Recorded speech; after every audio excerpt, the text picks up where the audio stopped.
Hello guys, welcome back on your own stars academy. तो guys, मैंने 2-3 दिन की अच्छी मेहनत करने के बाद पूरे चैप्टर्स रीड करने के बाद में मैंने आपके लिए ये पीडीएफ बनाकर लेकर आई हूँ। 6 to 8 क्लास की एनसीईआरटी के जितने भी मोस्ट इम्पोर्टेंट या इम्पोर्टेंट क्वेश्चंस बनते थे मैं उसमें लेकर आई हूँ आपके लिए। आज ये एक मैराथन है कंप्लीट 6 to 8 ज्योग्राफी की। इससे बाहर एक भी क्वेश्चन आपको नहीं आएगा। अगर आपने ये वीडियो अच्छे से देख ली, अच्छे से समझ ली, तो आपका एक भी क्वेश्चन रॉन्ग नहीं होगा ज्योग्राफी से। ओके, तो ये क्लास एक डेडिकेट है सीटेट को, बट अगर हम बोल सकते हैं तो केवी, ईएमआरएस, इन सभी में जो भी पेपर होते हैं उनमें 10 नंबर की हमारी ज्योग्राफी भी आती है, तो उसमें भी जनरल पेपर में भी ये काम में आएगी। ठीक है, एसटेट में, सीटेट में, सबके लिए ये इम्पोर्टेंट है। तो हम शुरू करते हैं अपनी आज की क्लास, क्योंकि क्लास थोड़ी लंबी होने वाली है। ओके, तो क्वेश्चन 1, आमतौर पे एक पूर्णिमा और एक अमावस्या है गाइस, ये अमावस्या के बीच की अवधि कितनी होती है? What is the period between a moon and new moon? Usually a full moon and new moon के बीच में कितना गैप होता है? कितना गैप होता है गाइस? ये होता है गाइस 15 डेज का। देखो, जब भी हमारी पूर्णिमा होती है, बात करते हैं हम थोड़ी, क्योंकि मुझे सिर्फ आपको ये क्वेश्चंस नहीं कराने हैं, आपको समझाना भी है, ताकि अगर किसी भी तरीके से एग्जामिनर क्वेश्चंस घुमा दे तो आपको सब आता हो। ठीक है, अगर पूर्णिमा होती है तो पूर्णिमा को हम क्या बोलेंगे? पूर्णिमा को बोलेंगे हम फुल मून, क्योंकि ऐसे याद रखो, फुल मून, क्योंकि उस दिन ना पूर्णिमा वाले दिन पूरा मून होता है, पूरा चंद्रमा होता है। अमावस्या को क्या बोलते हैं हम? अमावस्या को बोलते हैं न्यू मून, क्योंकि उस दिन के बाद से नया मून आने लग जाता है धीरे धीरे, थोड़ा थोड़ा करके। ठीक है, और एक होता है, क्वेश्चन भी आया इम्पोर्टेंट, ब्लू मून क्या होता है? ब्लू मून, तो ब्लू मून होता है जब भी एक मंथ में, 1 मंथ में 2 पूर्णिमा आ जाए। क्या? 2 पूर्णिमा आ जाए तो उसको बोलते हैं ब्लू मून। ठीक है, हो तो या इसको काट दो, एक मंथ में 2 पूर्णिमा हो तो उसको क्या बोलेंगे हम? ब्लू मून बोलेंगे। ठीक है, और ये कितने कितने गैप में होते हैं? ये होते हैं 15 डेज के गैप में। तो हमारा आंसर हो जाएगा ऑप्शन नंबर बी। आगे बढ़ते हैं हम। देखो, ये इसमें मैं कुछ आपके लिए लेकर भी आई हूँ समझाने के लिए, जैसे कि time period between a full moon and next full moon. अगले पूर्णिमा, एक पूर्णिमा से दूसरे पूर्णिमा के बीच में लगने वाला टाइम कितना होता है? 29.5 डेज होता है। एग्जैक्टली हम 30 नहीं बोल सकते हैं। हाँ, अगर यूजुअली हमसे पूछा जाए तो 30 डेज हम बोलते हैं, क्योंकि एक मंथ में एक ही पूर्णिमा आती है। बट जो एग्जैक्ट टाइम होता है, एग्जैक्ट पॉइंट ऑफ टाइम होता है, वो होता है 29.5 डेज। ठीक है, आगे बढ़ते हैं।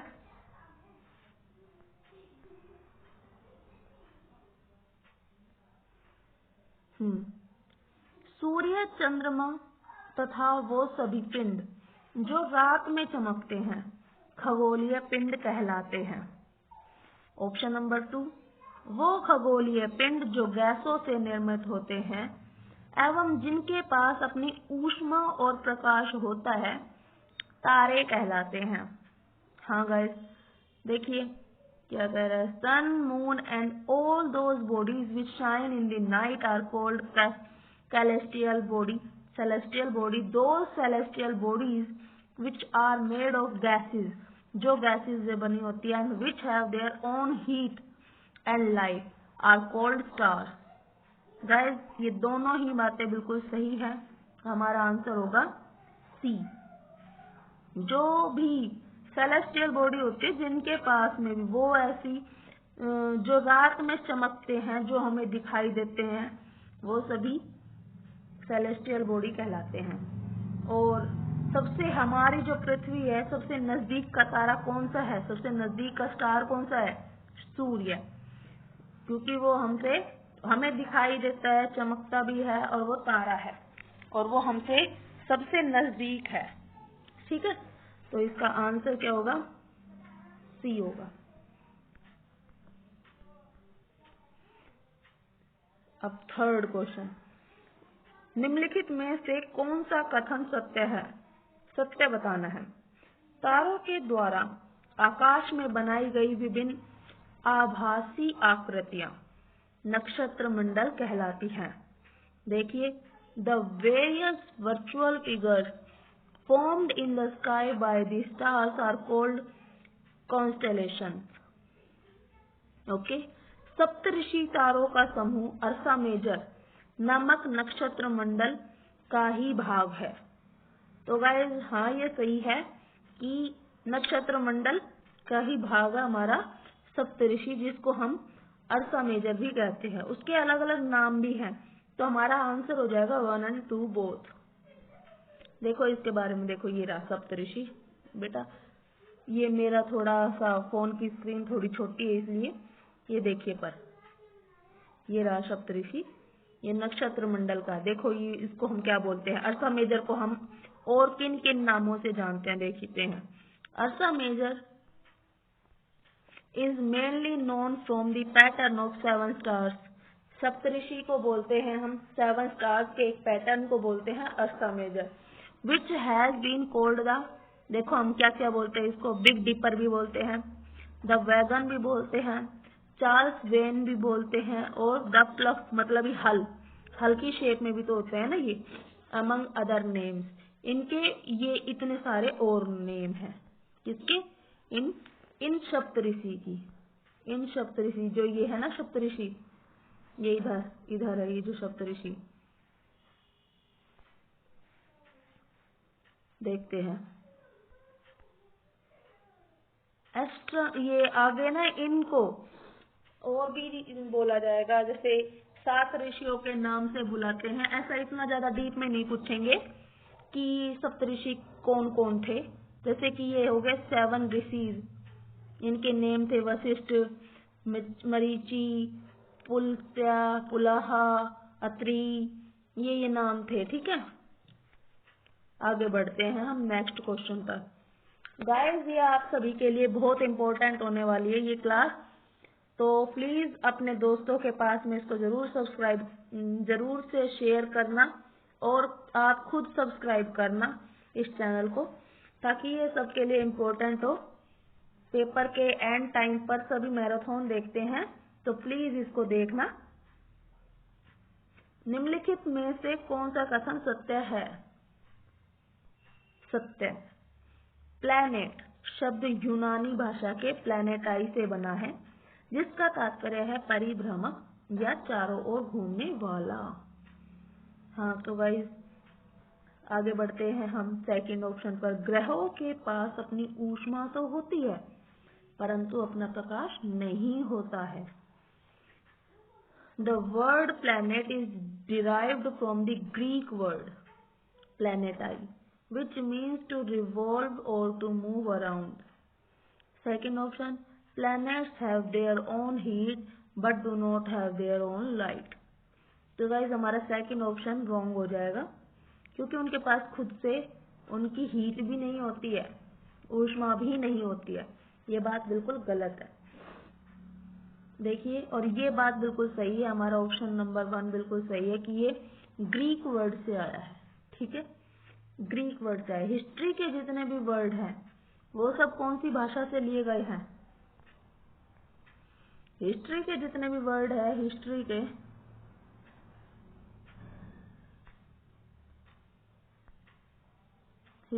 जितने भी वर्ड है वो लिए गए हैं गाइस लैटिन से। और ज्योग्राफी के वर्ड्स किससे लिए गए हैं? किससे लिए गए हैं? ग्रीक से, यूनानी भाषा से लिए गए हैं। तो हमारा ऑप्शन 1 इज करेक्ट। आगे बढ़ते हैं। निम्नलिखित में से उन ग्रहों की पहचान कीजिए जिनके चारों ओर छल्ले बने हैं। छल्ले, उनके चारों तरफ छल्ले हैं। Brihaspati, Shani, Uranus, Jupiter, Saturn, Uranus. Identify the planets that have rings around them. तो गाइस इन तीनों के ही चारों तरफ रिंग्स होते हैं। तो हमारा आंसर हो जाएगा D option 1, 2 and 3। 6th question हमारा, निम्नलिखित कथनों में से कौन सा सत्य नहीं है?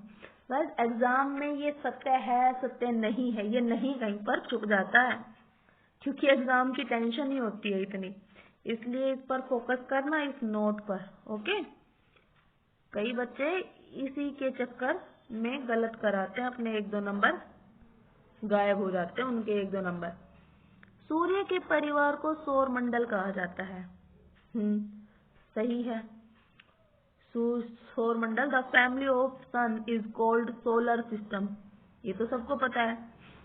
सूर्य ग्रह, उपग्रह, क्षुद्र ग्रह और उल्का पिंड मिलकर सौर मंडल का निर्माण करते हैं। तो बताओ भाई, सोलर सिस्टम में क्या क्या आता है? सन आता है, प्लैनेट्स आते हैं, सैटेलाइट्स आती है, एस्टेरॉइड होती है, मेट्रोइड्स होती है। तो ये क्या बनाती है? टुगेदर फॉर्म दी सोलर सिस्टम। ये भी हमारा बिल्कुल सही है। सी ऑप्शन देते हैं। पृथ्वी के आकार जैसा या पृथ्वी के अनुरूप को जियोइड कहा जाता है। ये भी हमने पढ़ा है कि the shape of the earth और similar to the earth is called geoid. ठीक है, ये भी सबको पता है। बस का एक ही ऑप्शन है, यही हमारा आंसर हो जाएगा, डी ऑप्शन। पृथ्वी के अध्ययन को जियोमॉर्फी कहते हैं। The study of the earth is geomorphy. नहीं बच्चों, जियोमॉर्फी नहीं होगा यहाँ पर, यहाँ आना क्या था? जियोलॉजी। ठीक है, तो हमारी पृथ्वी के अध्ययन को the study of the earth is called geology. Okay, geology. तभी तो इसको हम बोलते हैं भू आभ। भू आभ भी बोलते हैं इसको हिंदी में। ठीक है, जिसका मतलब होता है पृथ्वी के जैसा। आंसर हमारा इसका डी हो जाएगा। सूर्य को पृथ्वी का जुड़वा ग्रह माना जाता है क्योंकि Venus is considered to be the twin planet of the earth because. क्यों कहा जाता है? पृथ्वी और शुक्र का परिक्रमण काल एक जैसा है, या दोनों का आकार और आकृति लगभग एक समान है, क्योंकि दोनों सूर्य से समान दूरी पर स्थित है, क्योंकि दोनों के समान उपग्रह हैं। तो गाइस ये बात तो बिल्कुल गलत है, दोनों के एक समान उपग्रह हैं और सूर्य से समान दूरी पर नहीं, क्योंकि ये आगे पीछे हैं। क्योंकि शुक्र पहले आता है, पृथ्वी बाद में आती है, और दोनों न पृथ्वी और शुक्र का परिक्रमण काल, देखो तुम्हें परिक्रमण नहीं आएगा तो the rotation period of earth and Venus is the same. No guys, ये बात भी बिल्कुल गलत है। अभी मैं आपको इसका प्रूफ भी दिखाऊंगी। दोनों का आकार और आकृति एक समान है, हमारा आंसर यही हो जाएगा, यही है हमारा सही आंसर। प्राचीन भारत के किस खगोल शास्त्री ने कहा था कि सभी ग्रह तथा चंद्रमा परावर्तित सूर्य के प्रकाश के कारण चमकते हैं? किसने कहा था? आर्यभट्ट ने, वराहमिहिर ने, ब्रह्मगुप्त ने, या उपरोक्त में से कोई नहीं? तो गाइस ये कहा था आर्यभट्ट ने। आर्यभट्ट ने कहा था। पृथ्वी की घूर्णन गति के बारे में भी इन्होंने बताया था। पृथ्वी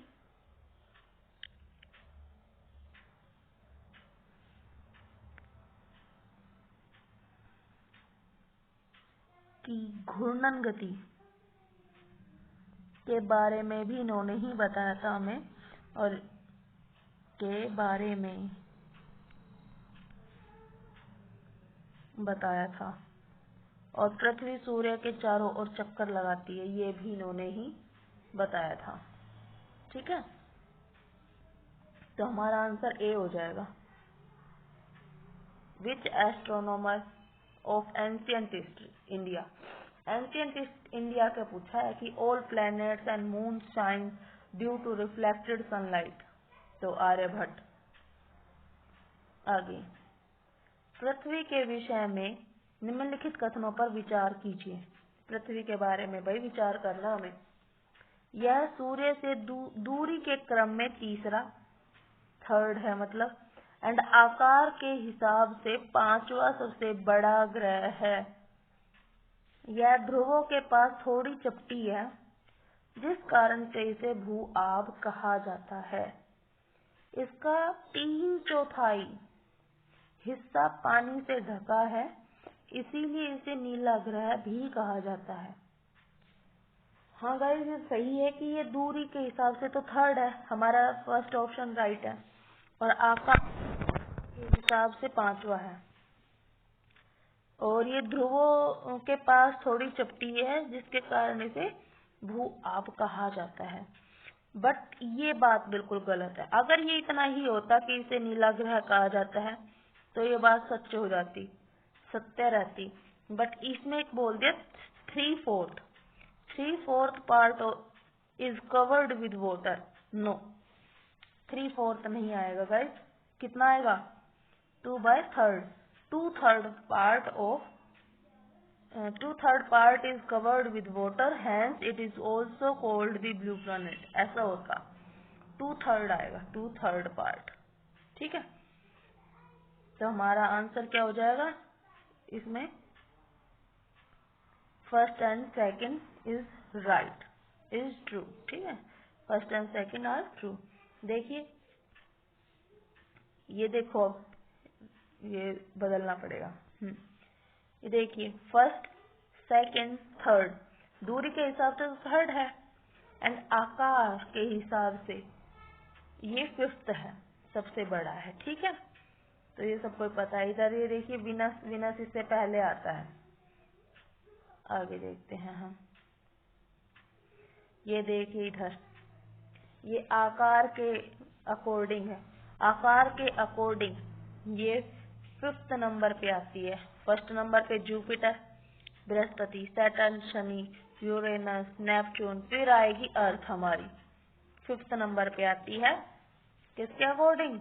आकार, इसके शेप के अकॉर्डिंग, साइज के अकॉर्डिंग, शेप नहीं साइज, सॉरी। आगे हमारा क्वेश्चन है 10th क्वेश्चन। हमें पृथ्वी से चंद्रमा का केवल एक ही हिस्सा दिखाई पड़ता है, जिसका कारण है पृथ्वी का घूर्णन। पृथ्वी का घूर्णन अवधि और चंद्रमा की घूर्णन अवधि एक समान होना, या चंद्रमा की घूर्णन अवधि और परिभ्रमण अवधि का लगभग एक समान होना। The rotation period of the earth and the rotation period of the moon being the same. The moon's rotation period and orbital period are almost the same. ये बात बिल्कुल गलत है फर्स्ट वाली, कि जैसे पृथ्वी जैसे घूमती है, ठीक है, रोटेट होती है, तो उसकी अवधि, उसका टाइम पीरियड और चंद्रमा, मून का टाइम पीरियड सेम है? नहीं। अभी मैंने आपको बताया था इधर फर्स्ट क्वेश्चन के बाद में, ये देखो, मून को अर्थ के चारों तरफ सर्कल में घूमने में कितना टाइम लगता है? 27.33 डेज। ठीक है, तो अगर आप लगभग नहीं, अप्रोक्सीमेटली में नहीं जा सकते, तो क्या करोगे आप लोग? 27 डेज कर लोगे। ठीक है, और जो होती है इसकी साइकिलिंग का, ये वाला, ये देखो, moon needs 29 days 12 hours and 44 minutes to be in the same precise position to the sun and the earth। ये अर्थ के चारों ओर इतने दिनों में चक्कर लगाता है, 29 days 12 hours 44 minutes में। जो ये अपने अक्ष पर घूमता है और जो ये पृथ्वी के चारों ओर एक चक्कर लगा के आता है, वो टाइम पीरियड बिल्कुल सेम है।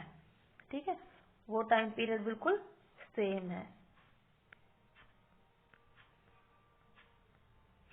आगे देखते हैं।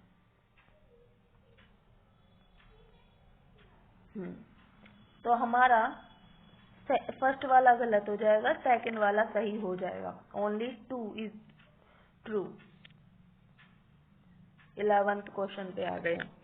निम्नलिखित कथनों पर विचार कीजिए। मिल्की वे मतलब आकाशगंगा 100 तारों का एक समूह है? नहीं, ये तो हजारों लाखों तारों का एक समूह है, ये रोंग है। हमारा सौरमंडल मिल्की वे का ही एक भाग है। हाँ, ये सही है, क्योंकि मिल्की वे में, आकाशगंगा में तो पता नहीं कितनी हमारे जैसी गैलेक्सियां होंगी, हमारे जैसा सौरमंडल होंगे। कई आकाशगंगाओं से मिलकर हमारा ब्रह्मांड बना है।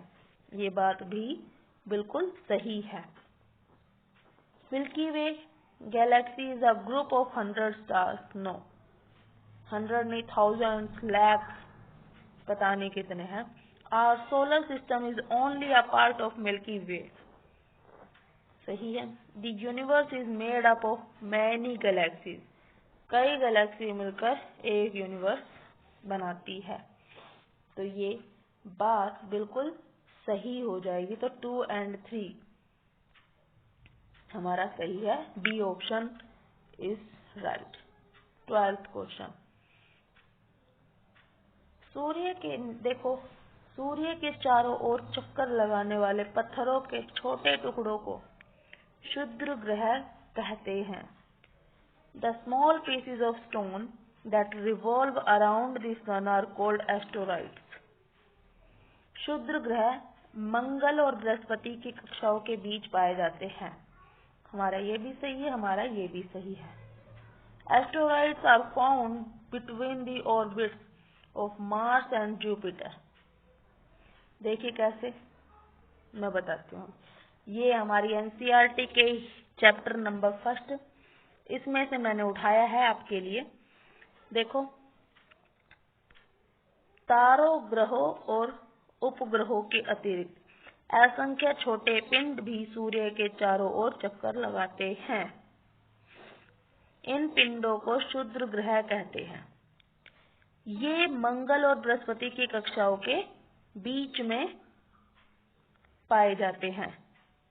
वैज्ञानिकों के अनुसार क्षुद्र ग्रह ग्रह के ही भाग होते हैं जो कि बहुत वर्ष पहले विस्फोट के बाद ग्रहों से टूटकर अलग हो गए थे। ठीक है, ये एस्टेरॉइड्स है ना, एस्टेरॉइड्स ये कभी ग्रह ही थे, बट ये टूटकर बिखर गए, बट ये अपनी एक फिक्स पीरियड में ही घूम रहे हैं, अपने एक फिक्स जगह पर ही रोटेट होते रहते हैं। ये हो गई उल्का पिंड। ये क्वेश्चन आता है कि उल्का पिंड क्या होती है।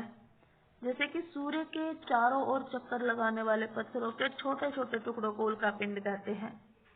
कभी कभी ये उल्का पिंड पृथ्वी के इतने नजदीक आ जाते हैं कि इनकी प्रवृत्ति पृथ्वी पर गिरने की होती है। इस प्रक्रिया के दौरान वायु के साथ घर्षण होने के कारण ये गर्म होकर जल जाते हैं।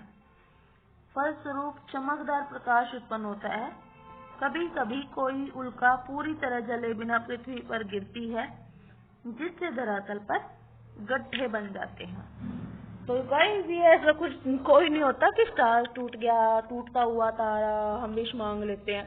ये उल्का पिंड ही होते हैं जो हमारे पृथ्वी के गुरुत्वाकर्षण बल में आकर क्या करते हैं, घर्षण करते हैं, घर्षण, और गर्म होकर जल जाते हैं, जिससे हमें चमकते हुए दिखाई देते हैं। तो गाइज, ये था हमारे इसका फर्स्ट चैप्टर। गाइज, मैं आपके लिए सारे चैप्टर्स लेके आई हूँ, बट मुझे थोड़ा टाइम दो, give me a time please. Second, मैं अपनी सेकंड जो मैंने बनाई है आपके लिए PDF, मैं उसको ओपन कर लेती हूँ सेकंड चैप्टर की। देखिए क्या कह रहे हैं ये। ग्लोब को पृथ्वी का वास्तविक लघु प्रतिरूप कहा जाता है। लघु प्रतिरूप ग्लोब पर देशों, महाद्वीपों और महासागरों को उनके सही आकार में दिखाया जाता है। Globe is called the real miniature model of the अर्थ। हाँ गाइस, बिल्कुल सही है ये बात। And second, countries, continents, countries and oceans are shown in their correct size on the globe। ठीक है, तो गाइस ये बात बिल्कुल सही है, दोनों ही बातें सही हैं, क्योंकि ग्लोब पर उसी माप का हमें ओशन पता चलता है, कॉन्टिनेंट भी पता चलते हैं कि यहाँ से यहाँ तक ओशन है, यहाँ से यहाँ तक कॉन्टिनेंट्स है, कंट्रीज है।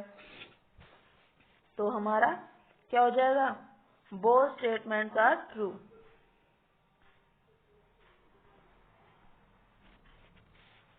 आगे बढ़ते हैं हम। सत्य कथन की पहचान कीजिए।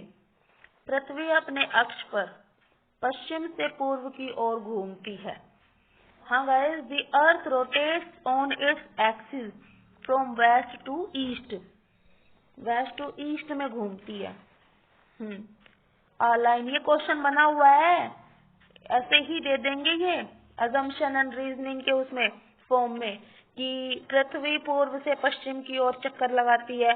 आप लोग सोचोगे कि हाँ सही है, बट ये बात गलत हो जाएगी, क्योंकि पृथ्वी कैसे चक्कर लगाती है? पश्चिम से पूर्व की ओर चक्कर लगाती है। ग्लोब या मानचित्र पर पश्चिम से पूर्व विषुवत रेखा के समानांतर खींची गई रेखा या वृत्त को अक्षांश रेखा कहते हैं। The line, a line or circle drawn parallel to the equator from west to east on a globe or map is called latitude line। Latitude को ऐसे भी याद कर सकते हो, लेटी हुई लाइन। ठीक है, तो ये बात बिल्कुल सही है, सी ऑप्शन हमारा सही हो जाएगा। देखिए, जब भी ग्लोब होता है, एक ग्लोब है जैसे कि ये, तो ये होती है हमारे मिड में, बिल्कुल मिड में 0 डिग्री लाइन, या हम इसको इक्वेटर भी बोलते हैं, भूमध्य रेखा भी बोलते हैं।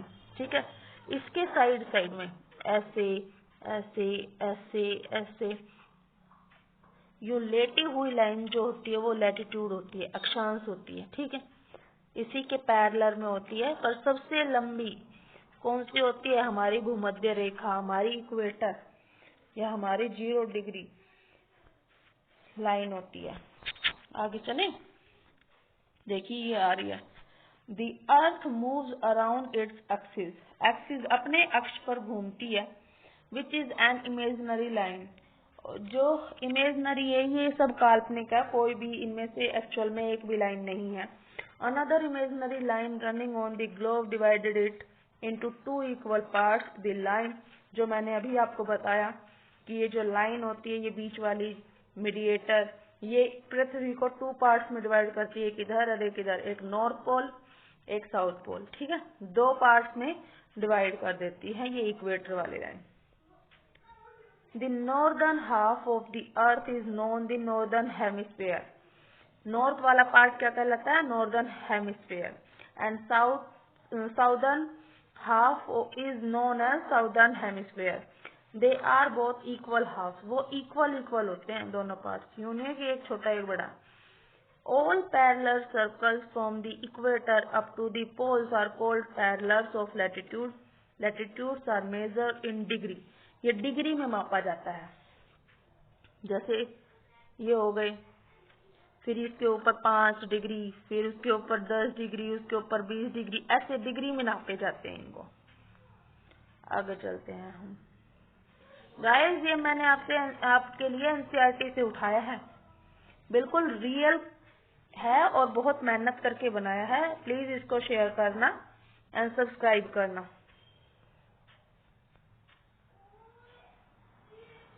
निम्नलिखित में से कौन सा सही सुमेलित है? सही बताना है गाइस हमें। सही। कर्क रेखा 23.5 डिग्री उत्तर अक्षांश, मकर रेखा 23.5 डिग्री दक्षिण अक्षांश, मतलब 23.5 डिग्री उत्तरी, 23.5 डिग्री दक्षिणी। आर्कटिक वृत्त 66.5 डिग्री दक्षिणी अक्षांश, अंटार्कटिका वृत्त 66.5 डिग्री उत्तरी अक्षांश। तो गाइस ये दोनों गलत है, ये ऐसे हो जाता, ये इधर और ये इधर, क्योंकि अंटार्कटिका किधर है? नीचे है। ये हमारा वो है, जैसे अर्थ है, तो अंटार्कटिका इधर है एंड आर्कटिक ऊपर है। आर्कटिक है नॉर्थ में एंड अंटार्कटिका कहाँ है? साउथ में है। ठीक है, तो हमारा first and second option right है, तो हमारा ए ऑप्शन बिल्कुल करेक्ट हो जाएगा। निम्नलिखित कथनों पर विचार करें। ए ऑप्शन क्या कहता है? कर्क रेखा और मकर रेखा के बीच के क्षेत्र को उष्ण कटिबंध कहते हैं। इस क्षेत्र, अब भी देखो, इस क्षेत्र के सभी अक्षांशों पर सूर्य वर्ष में एक बार दोपहर में सर के ठीक ऊपर होता है। हाँ, तो गाइस ये बात बिल्कुल सही है कि कर्क और मकर रेखा के बीच के क्षेत्र को उष्ण कटिबंध कहते हैं। ठीक है, उष्ण कटिबंध कहते हैं। और ये भी सही है कि वर्ष में एक बार सर के ऊपर रहता है। तो हमें ऐसे रीजन वाले, अजम्पशन वाले में हमें एक तो क्योंकि लगा के देखना होता है और एक हमें ये देखना होता है कि दोनों बातें सही है या नहीं है। पहले तो देखो कि ये सही है, हाँ दोनों ही बातें सही है। अब क्योंकि लगा कर देखो, कर्क रेखा और मकर रेखा के क्षेत्र को उष्ण कटिबंधीय कहते हैं क्योंकि इस क्षेत्र के सभी अक्षांशों पर सूर्य वर्ष में एक बार दोपहर में सर के ठीक ऊपर होता है। हाँ, तो ये बिल्कुल सही हो रहा है ना, तो इसीलिए हमारा आंसर हो जाएगा A and B both true. B is the correct explanation of A. आगे बढ़ते हैं। फिफ्थ क्वेश्चन, देशांतर रेखाओं के संबंध में। देशांतर, अब तक तो हमने किसकी बातें की थी? ऐसे की थी, अक्षांश की, लैटिट्यूड, लेटी हुई लाइनों की। बट अब हमें देशांतर रेखाएं, लॉन्गिट्यूड, जो लंबी होती हैं, उन लाइन्स की बात करते हैं जो खड़ी रहती है। ठीक है, सत्य नहीं है, हमें नहीं बताना है, नॉट ट्रू बताना है। किसी स्थान की सही स्थिति जानने के लिए देशांतर रेखाओं का ज्ञान आवश्यक है। हाँ, बिल्कुल सही है। देशांतर रेखाओं के बीच ध्रुवों की ओर बढ़ने में घटती जाती है। जैसे कि ये बोला इसने, जैसे देशांतर रेखाओं के बीच की दूरी ध्रुवों की तरफ बढ़ने पर घटती जाती है, ये होती है अक्षांश रेखाएं। ये ऐसे ऐसे, तो ये ऐसे बोल रहा है कि जब हम इधर ध्रुव पे जा रहे हैं तो इनके बीच की दूरी घट गई ना, बिल्कुल जीरो हो गई ना, इधर साउथ पोल में और नॉर्थ पोल में बिल्कुल घट गई। इधर भी जीरो हो गई, इधर भी जीरो हो गई, ये एक पॉइंट पर जाकर मिल जाती है ये। तो ये बात भी हमारी सही है। देखो, जीरो पे ध्रुवों पर शून्य हो जाती है। एंड अक्षांश रेखाओं की तरह देशांतर रेखाओं की भी लंबाई समान होती है और जो 0 डिग्री देशांतर रेखा को प्राइम मेरिडियन प्रमुख यमोत्तर कहा जाता है। The 0 degree longitude line is the called the prime meridian. ये बात भी बिल्कुल सही है, बट हमारी गलत कौन सी है? सी, क्योंकि अक्षांश रेखाओं की लंबाई समान नहीं होती है। देशांतर रेखाओं की लंबाई तो बिल्कुल समान होती है। अगर ये हमारे यहाँ तक होता तो बिल्कुल सही होता, बट इसने क्या बोल दिया? अक्षांश रेखाओं की तरह, तो ये बात बिल्कुल गलत हो गई। अक्षांश रेखाओं की लंबाई घटती जाती है, ये सबसे लंबी, इससे थोड़ी ये छोटी छोटी, और यहाँ तो आके बिल्कुल ही घट जाती है, छोटी सी हो जाती है। ठीक है, तो हमारा आंसर हो जाएगा सी। 6th वाला क्वेश्चन, निम्नलिखित में से कौन सा सही सुमेलित है? टोंगा द्वीप, प्रशांत महासागर पर है ये। हाँ, और ये गाइस एक और बात मेरे माइंड में रह गया, मैं बताना चाहती हूँ कि जैसे देखो, किसी स्थान की सही स्थिति जानने के लिए देशांतर रेखाओं का ज्ञान आवश्यक है। हाँ, क्योंकि अगर हम बोल दें, देखो 30 डिग्री नॉर्थ में दिल्ली है, ठीक है, बट हमें 70 डिग्री पूर्वी देशांतर पर है वो। अगर हमें ये बोल दे कि 30 डिग्री नॉर्थ लैटिट्यूड में दिल्ली है, तो 30 डिग्री नॉर्थ ये हो गया मान लो, ये हो गया मान लो कहीं पर भी, तो 30 डिग्री अक्षांश तो यहाँ पर भी है, यहाँ पर भी है, यहाँ पर भी है, यहाँ पर भी है। कहाँ पर है? हम इसका प्लेस तभी बताएंगे ना जब इधर ये होगा, ये ऐसे होगा, तो 70 डिग्री लॉन्गिट्यूड होगा, जब ही तो हम बता पाएंगे कि दिल्ली कहाँ पर है। नहीं तो 30 डिग्री तो इधर नॉर्थ अमेरिका में भी होगा अक्षांश की बात करें तो। इसीलिए हमें देशांतर रेखाओं का ज्ञान भी आवश्यक है, ठीक है। इसीलिए हमारा 6 निम्नलिखित में से कौन सा सही सुमेलित है? टोंगा द्वीप प्रशांत महासागर में है एंड मॉरिशस द्वीप हिंद महासागर में है। तो क्या होगा इसका आंसर, बताओ। देखते हैं, इसका आंसर होगा सी, क्योंकि टोंगा द्वीप है प्रशांत महासागर में, पैसिफिक ओशन में, एंड मॉरिशस आइलैंड कहाँ है? आइलैंड इंडियन ओशन में।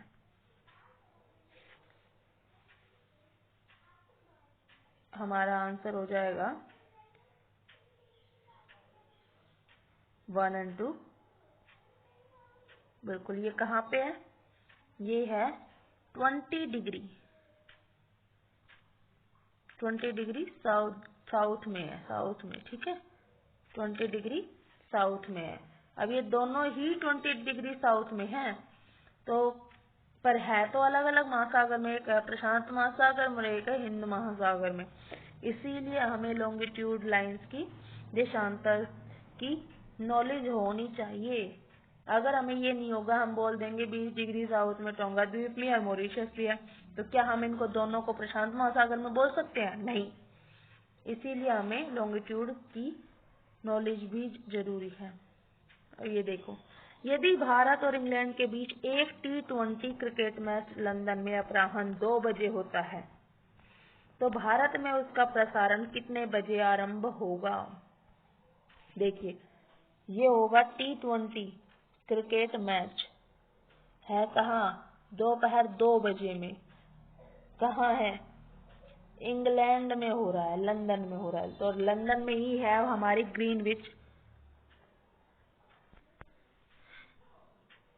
ग्रीनविच लाइन लंदन में ही है, ठीक है।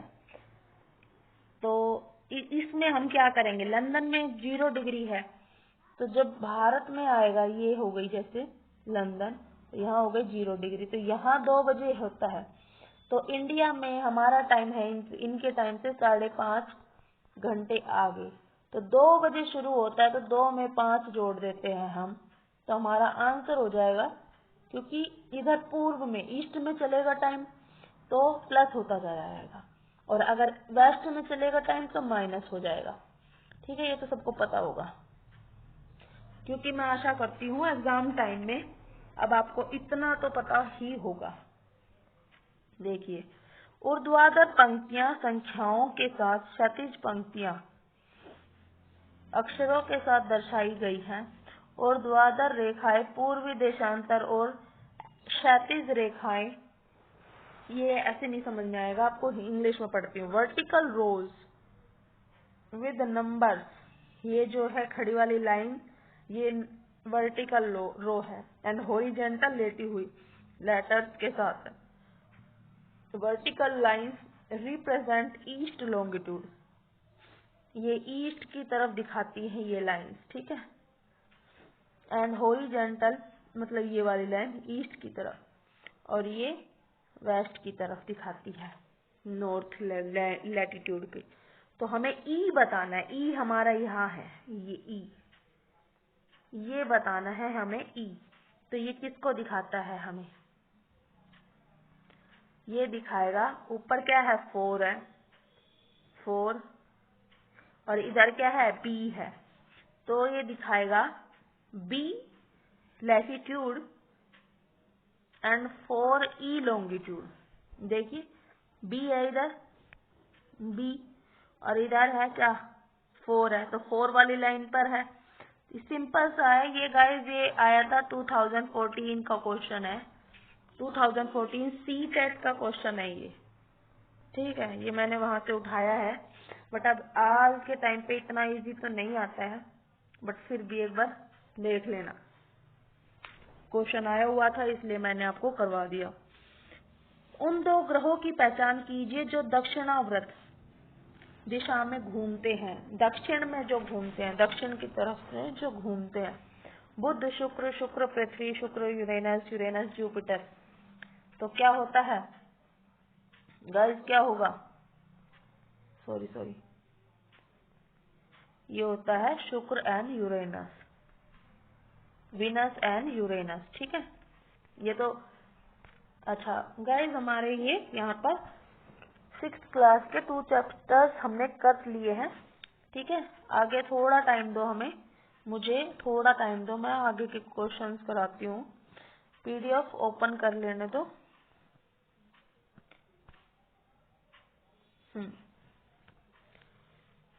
PDF ऊपर हो गई है ओपन। अब देखते हैं सत्य कथन की पहचान करो। अब गाइस ये आ गए आपके 3rd और 4th चैप्टर के क्वेश्चन, ठीक है। सत्य कथनों की पहचान कीजिए। पृथ्वी का अपने अक्ष पर घूमना घूर्णन या परिभ्रमण कहलाता है। घूमना या परिभ्रमण कहलाता है। सूर्य के चारों ओर एक स्थिर कक्ष में पृथ्वी की गति को परिक्रमण कहते हैं। गाइस ये क्वेश्चन बहुत बहुत इम्पोर्टेंट है, बहुत इसको देखना। ये दोनों लाइन बिल्कुल सही है। अपने अक्ष पर, एक्सिस पर, अपने अक्ष पर होगा परिभ्रमण, ठीक है, घूर्णन।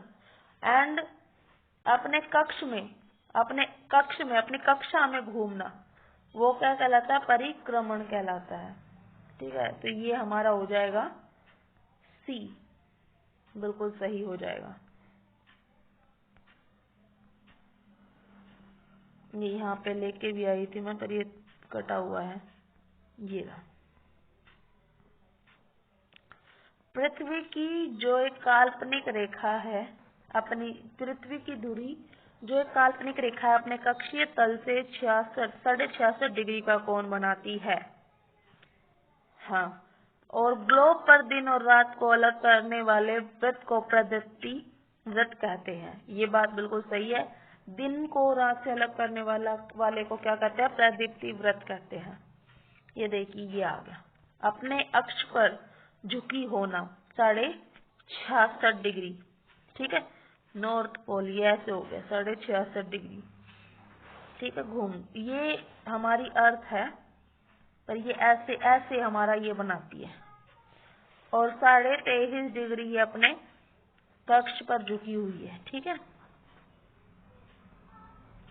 पृथ्वी दिन क्या है, पृथ्वी को सूर्य से प्राप्त प्रकाश का समय 9। पृथ्वी के घूमने की अवधि, ये बात बिल्कुल सही है कि क्या हो जाएगी, ऑप्शन 2 हो जाएगा, बिल्कुल ऑप्शन 2 हो जाएगा।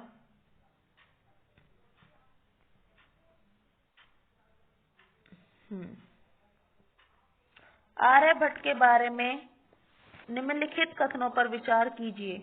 उन्होंने कहा कि पृथ्वी गोल है, अपनी धुरी पर घूमती है। उनके अनुसार पृथ्वी एक दीर्घ वृत्ताकार कक्षा में सूर्य के चारों ओर घूम रही है। ये हो जाएगा गाइस 4th क्वेश्चन है आपका। एंड इसमें देखो इंग्लिश में, he stated that the earth is round, पृथ्वी गोल है एंड अपने अक्ष पर घूम रही है। ये बात उन्होंने ही कही है। एंड उन्होंने ना ये वाली बात नहीं कही कि पृथ्वी सूर्य के चारों ओर घूम रही है, वो भी एक दीर्घ वृत्ताकार कक्ष में। अगर ये क्वेश्चन होता कि सूर्य के चारों ओर घूम रही है, ये बात उन्होंने कही थी, बट उन्होंने ये नहीं कहा कि दीर्घ वृत्ताकार कक्ष में घूम रही है।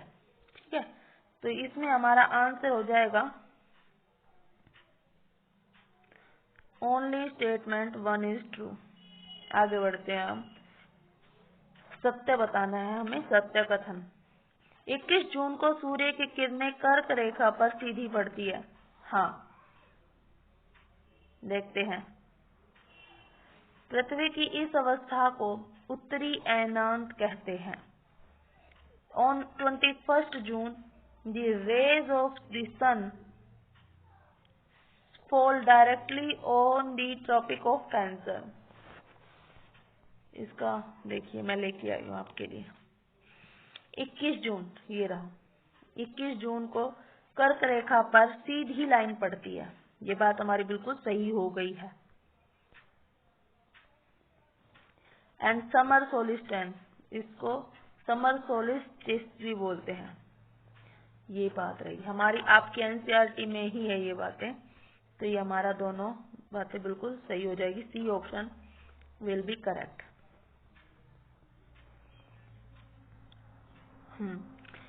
कौन से देश में गर्मियों में क्रिसमस मनाई जाती है? किसमें मनाई जाती है तो सबको ही पता है गाइस, ऑस्ट्रेलिया में। क्योंकि ऑस्ट्रेलिया कहाँ पे है? ऑस्ट्रेलिया है हमारे अर्थ में भूमध्य रेखा से नीचे। इसीलिए जब हमारे यहाँ इधर नॉर्थ पार्ट में सर्दी रहती है तो उधर साउथ पार्ट में क्या रहती है? गर्मी रहती है, समर रहती है। ठीक है, समर। तो तब यहाँ पे 25 दिसंबर में सूर्य की किरणें ना इधर आ जाती है, उधर नहीं रहती है, इसलिए यहाँ पे समर में मनाई जाती है क्रिसमस। किस तिथि से उत्तरी गोलार्ध में दिन छोटे, दिन तो छोटे और रातें लंबी होने लग जाती है? तो कौन सी डेट से होने लग जाती है? ये होने लग जाती है गाइस, सीधा सीधा सा आंसर है 22 दिसंबर से। दिन छोटे और रातें लंबी। ठीक है, अब आप बोलोगे कि सर मैम आप ये क्या बोल रहे हो, तो देखिए मैं बताती हूँ। 21 जून और 22 दिसंबर, ये इधर विंटर और इधर समर लिखा हुआ है। और अब ये इधर देखो 21 मार्च एंड 23 सितंबर, इनको तो डे इक्वल होते हैं, बिल्कुल डे एंड नाइट इक्वल होते हैं। इनको तो डे एंड नाइट इक्वल होते हैं। ठीक है, और इसमें यहाँ से तो रातें छोटी होने लग जाती है और दिन लंबे होने लग जाते हैं, और इधर में रातें लंबी और दिन छोटे।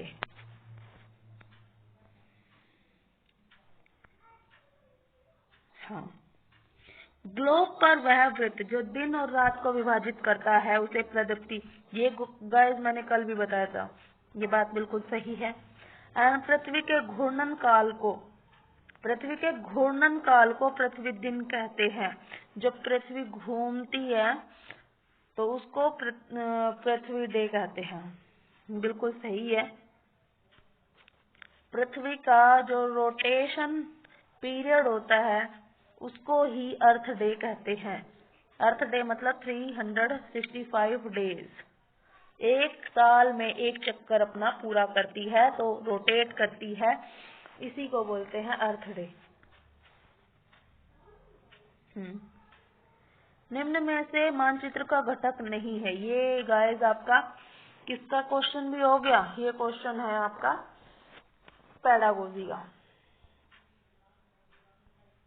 पैडागोजी का।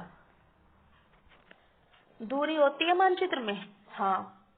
दिशा भी होती है मानचित्र में, प्रतीक भी होते हैं, बट समय नहीं होता। यही हमारा आंसर हो जाएगा। टाइम नहीं मेंशन होता ना उसमें।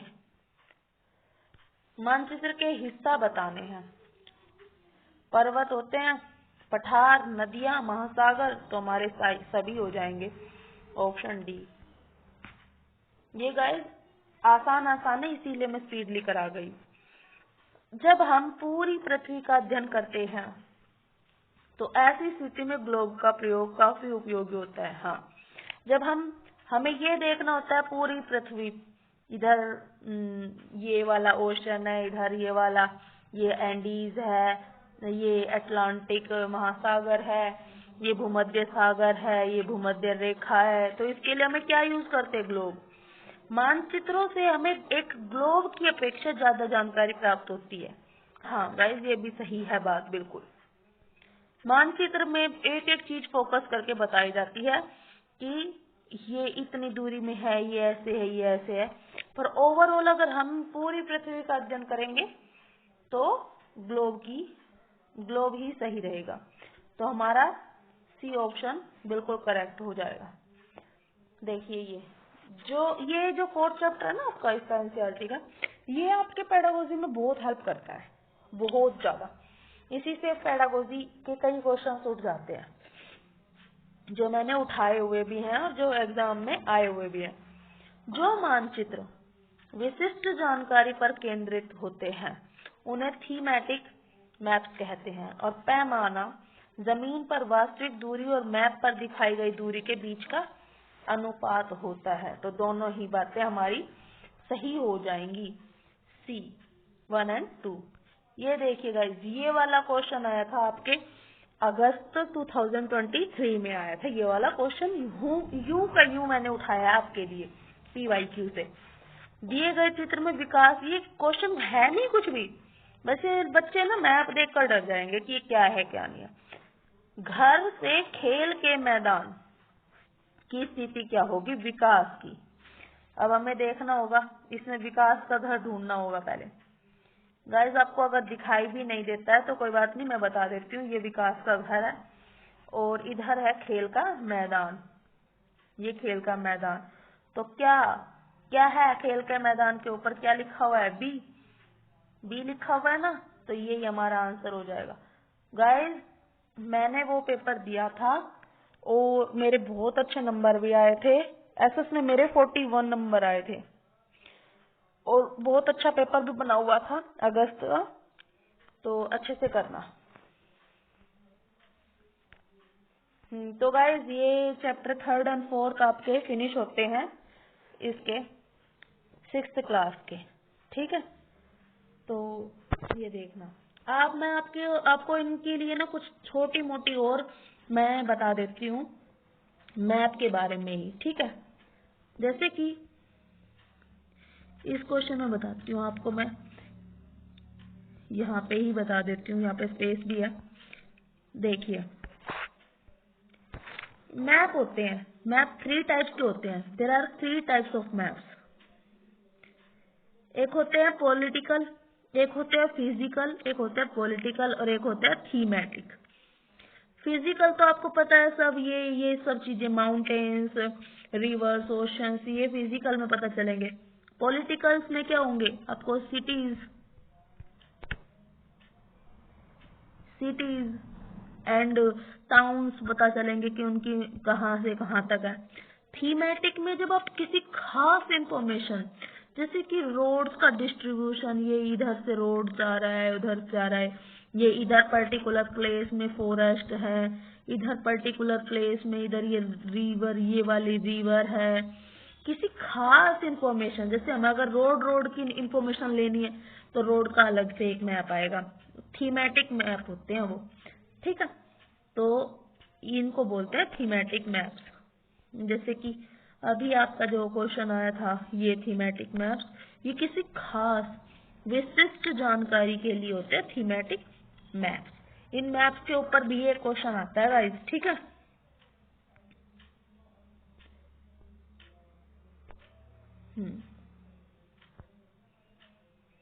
आगे देखते हैं।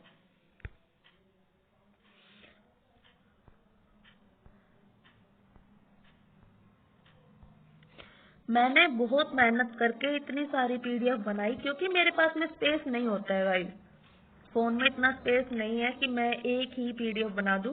बट मैंने पूरी कोशिश की है आपको 6 से 8 तक की पूरी ज्योग्राफी करवाने की, ठीक है। एक भी क्वेश्चन इससे बाहर नहीं जाएगा अगर आपने मेरी एक्सप्लेनेशन भी सुन ली तो। आगे देखते हैं। कौन सा सही सुमेलित है? लिथोस क्या होते हैं? स्टोन्स होते हैं। Atmos gases, hudor water, hudor water, and bios life. क्या क्या गाइस देखो, एटमोस, एटमोस तो गैसेस से ही बनते हैं, लिथो उसको स्टोन कहते हैं, बायोस लाइफ होती है। बायोस कैसे बनता है? बायोस बनता है एटमोस मतलब इसको बनाकर स्थल मंडल को और इसको जल मंडल को और किसको वायुमंडल को मिलाकर जो भी ये स्पेस बनेगा ये होगा हमारा बायोस्फीयर। तो इसमें हमारा रॉन्ग है ये वाला ह्यूडोर, ह्यूडोर वाटर से नहीं बनता है, ठीक है। तो हमारा आंसर हो जाएगा oh sorry sorry sorry guys sorry, atmos गलत है इसमें, हाँ एटमॉस गैसफेयर नहीं, गैसेस नहीं होता है, सॉरी सॉरी, एटमॉस गैसेस नहीं होता है, एटमॉस होता है जल वाष्प, जल वाष्प, हाँ सॉरी, मतलब कि वेपर। तो इसमें सही कौन कौन सा है? इसमें सही है हमारे 1, 3 एंड 4, ह्यूडोर तो वाटर ही होता है, ठीक है।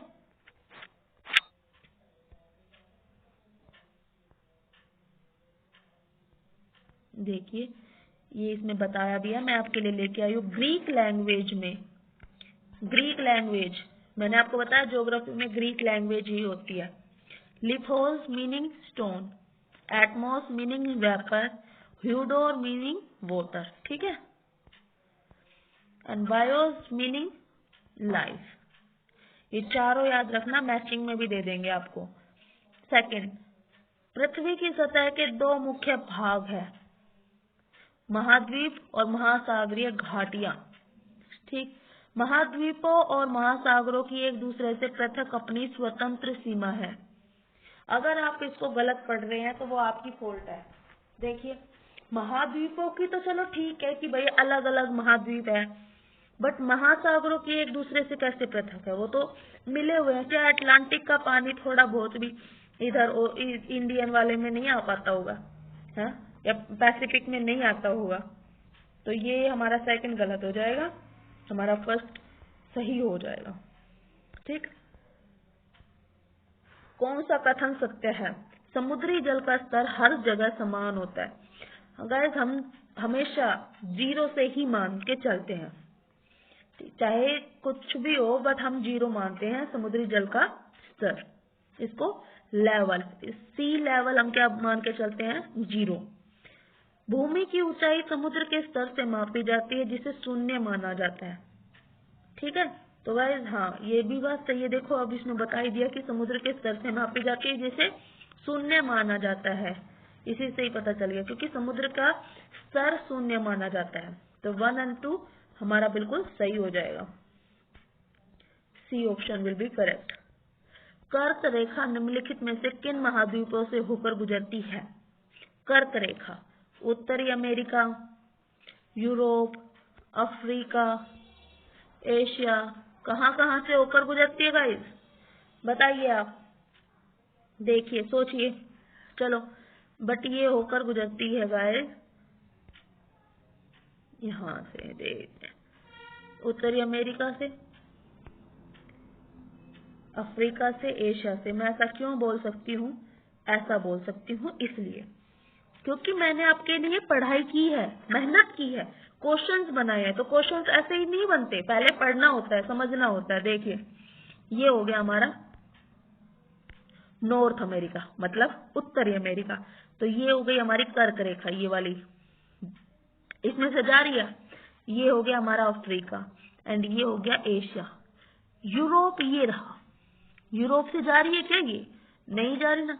इसी तरीके से आपका और भी क्वेश्चन बन जाएंगे। क्या क्वेश्चन बन जाएंगे कि इक्वेटर लाइन, इक्वेटर कौन कौन से जाती है? इक्वेटर जाती है साउथ अमेरिका से, अफ्रीका से और कहां से? बस। एंड ये जो मकर रेखा है नीचे, ये कहां से जाती है? साउथ अमेरिका से, अफ्रीका से एंड ऑस्ट्रेलिया से, ठीक है। एक क्वेश्चन और बन जाएगा। क्या क्वेश्चन बन जाएगा कि ऐसा कौन सा द्वीप है जिससे कर्क, मकर और इक्वेटर तीनों ही भूमध्य रेखा तीनों लाइन गुजरती है, तीनों रेखाएं गुजरती है, तो वो हो जाएगा अफ्रीका। ठीक है, आगे बढ़ते हैं। 29 मई को 29 मई 1953 को एडमंड हिलेरी और भारत के तेंजिंग नोर्गे शेरपा ने माउंट एवरेस्ट पर चढ़ाई की थी। ठीक है, भारत के कौन थे? शेरपा। एडमंड हिलेरी का संबंध किस देश से था? तो किस देश से था गाइस? ये था न्यूजीलैंड से। ठीक है, न्यूजीलैंड से था इसका। ये देखिए, न्यूजीलैंड के एडमंड हिलेरी थे और भारत के तेंजिंग नोर्गे शेरपा थे। 29 मई 1953 को पृथ्वी के सबसे ऊंचे शिखर माउंट एवरेस्ट, तो आपको ये भी पता चल गया होगा कि वर्ल्ड का सबसे ऊंचा माउंटेन पीक कौन सा है? माउंट एवरेस्ट है। इसके बाद में देखो, ये तो थे पुरुष। अब जापान की जुंगो ताबेई विश्व की पहली महिला बनी। कौन? कहाँ से थी? जापान की थी। कौन थी? जुंगो ताबेई थी। कब गई थी? 16 मई 1975 को गई थी। और भारत की पूछ लेंगे पहली, तो बचेंद्री पाल थी। कब गई थी? 23 मई 1984 को गई थी। ठीक है, ये तीनों क्वेश्चंस बन सकते हैं। गाइस, जितने क्वेश्चन बन सकते थे मैं उतने लेकर आई हूँ आपके लिए। इस मैराथन से बाहर एक भी क्वेश्चन नहीं जाएगा, ये मेरा दावा है। कथन सत्य है, ये बताइए। विश्व का सबसे बड़ा महाद्वीप एशिया है, जो पृथ्वी के कुल क्षेत्रफल का आधा है। ठीक है, आधा। एशिया के पश्चिम में यूराल पर्वत है, जो इसे यूरोप से अलग करता है। तो गाइस, सेकंड तो हमारा बिल्कुल सही है, बट फर्स्ट गलत है। कैसे? अगर ये इतना होता कि सबसे बड़ा महाद्वीप एशिया है तो बिल्कुल सही है, बट क्षेत्रफल आधा नहीं है। कितना है? 1/3 है। 1/3 पार्ट ऑफ वर्ल्ड। ठीक है, तो हमारा इसका आंसर क्या हो जाएगा? Only 2 statement is correct. और यूराल पर्वत देखते हैं। देखो, ये रहा यूराल माउंटेन। ये इधर एशिया है, ये इधर यूरोप है। यूराल पर्वत एशिया को यूरोप से अलग करता है। ठीक है, सत्य नहीं है बताना है। यूरोप महाद्वीप 3 ओर से जल से घिरा है। यूरोप आकार में सबसे छोटा महाद्वीप है। आर्कटिक वृत्त यूरोप से होकर गुजरती है। यूरोप और एशिया के संयुक्त भाग को यूरेशिया कहते हैं। ये भी सही है, ये भी सही है, ये भी सही है, बट सबसे छोटा नहीं है। सबसे छोटा कौन सा है? ऑस्ट्रेलिया है। कौन सा है? ऑस्ट्रेलिया है। ठीक है, तो बी गलत है, हमारा आंसर बी हो जाएगा। आगे बढ़ते हैं हम हमारे 8 क्वेश्चन पर। कौन सा सत्य बताना है हमें? सत्य बताना है। देखिए, अफ्रीका विश्व का तीसरा सबसे बड़ा महाद्वीप है। विषुवत रेखा इस महाद्वीप के लगभग मध्य से होकर गुजरती है। विश्व की सबसे बड़ी नदी नील अफ्रीका से होकर गुजरती है। यह महाद्वीप 3 ओर से सागरों और महासागरों से घिरा हुआ है। तो गाइस, सत्य बताना है। तो गाइस, ये है हमारा सी गलत हो जाएगा, क्योंकि सबसे बड़ी नदी, मुझे पता आप क्या सोच रहे होंगे, अभी बताती हूँ। सबसे बड़ी नहीं, सबसे लंबी नदी है नील। ठीक है, लंबी अगर बोलेंगे सबसे बड़ी तो वो हो जाएगी अमेज़न नदी हो जाएगी। ठीक है, सबसे बड़ी नदी तो अमेज़न है, बट सबसे लंबी नदी कहाँ है? नील नदी है। ठीक है, और ये जो है अफ्रीका विश्व का सेकंड है, ये थर्ड नहीं है, यहाँ पर सेकंड लार्जेस्ट महाद्वीप है। ठीक है, और ये रुक जाओ, एक ये 3 ओर से नहीं है घिरा हुआ, चारों ओर से घिरा हुआ है अफ्रीका कॉन्टिनेंट। देखिए मैं आपको अभी दिखा देती हूँ।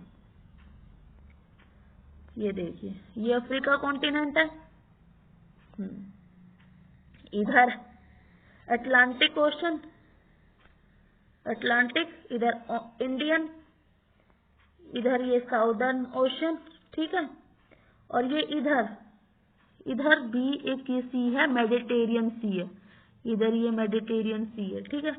ये चारों ओर से घिरा हुआ है, किससे घिरा हुआ है? समुद्र से, समुद्र महासागर मतलब इनसे घिरा हुआ है। तो हमारा सही क्या हो जाएगा? सिर्फ और सिर्फ सेकंड हमारा सही हो जाएगा। The equator passes almost through the middle of the continent. ये बात हमारी बिल्कुल सही हो जाएगी। आगे देखते हैं। उत्तरी अमेरिका भूमि की